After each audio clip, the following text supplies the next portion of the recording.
Opa pessoal, beleza? Aqui é o Gabriel, autor do livro Negro dos Estágios e um dos fundadores da Estagiou.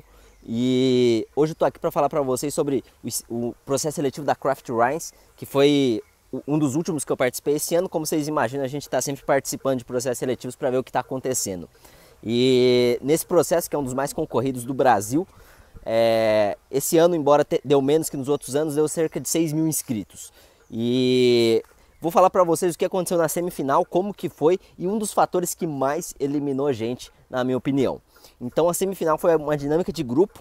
Basicamente a gente chegou lá no dia, teve uma rápida apresentação da empresa com algumas pessoas da empresa e com a GUP, que era a empresa que organizava o processo seletivo.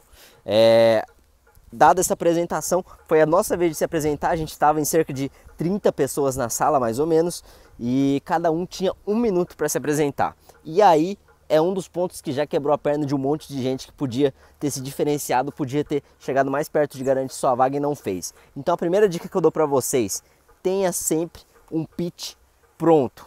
Ou seja, o que é um pitch, para quem não sabe? É uma apresentação de você de 1 minuto, para você se apresentar da melhor forma possível. Depois eu faço outro vídeo específico só para falar de como se preparar para esse pitch. Mas o segundo ponto importante: dada essa apresentação, a gente começou a fazer uma dinâmica, que era basicamente o quê? Eles deram alguns produtos da Craft a nível mundial e a gente tinha que escolher um produto para trazer para o Brasil. E depois de escolhido o produto, a gente tinha que definir quantos por cento de market share. Para quem não sabe, market share é a fatia de mercado que você tem. Por exemplo, a Coca-Cola tem 60% do mercado de refrigerantes. Enfim, você tinha que definir quantos por cento de market share você teria em quantos anos. O meu grupo, a gente escolheu, por exemplo, uma marca de cream cheese que a Craft tem fora do país para trazer para o Brasil, e meu grupo acabou definindo, algumas pessoas deram a ideia de que a gente conseguiria ter cerca de 10% do mercado em 2 anos, 3 anos. E o que tem de problema nisso? É uma falta de business sense. O que é business sense? Senso de negócios, traduzindo. Então, o que é isso? Imagina assim, você está entrando numa empresa, no caso da Heinz para uma área mais de gestão, provavelmente, e as pessoas não têm business sense, ou seja, elas não têm noção, não têm o bom senso que exige nos negócios. Então o que aconteceu com o meu grupo, por exemplo? Algumas pessoas sugeriram que a gente teria 10% do mercado de laticínios usando cream cheese.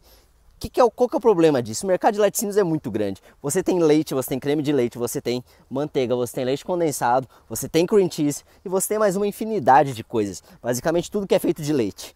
E nunca cream cheese corresponde a 10% de todo esse mercado. Basta você imaginar, as pessoas bebem mais leite ou consomem mais cream cheese? Ainda mais no Brasil. Então, enfim, 10% é um número totalmente inviável de você conquistar do mercado de laticínios usando só cream cheese, ainda mais em 2 anos. Então, isso foi uma falta de business sense. Isso com certeza pesou na eliminação de algumas pessoas do processo seletivo. Então, minha dica é: desenvolva a business sense. Como que eu faço isso? Isso é relativamente fácil, embora não óbvio, para quem é dos cursos de administração, economia, algumas engenharias, que já tem uma noção melhor porque estuda isso.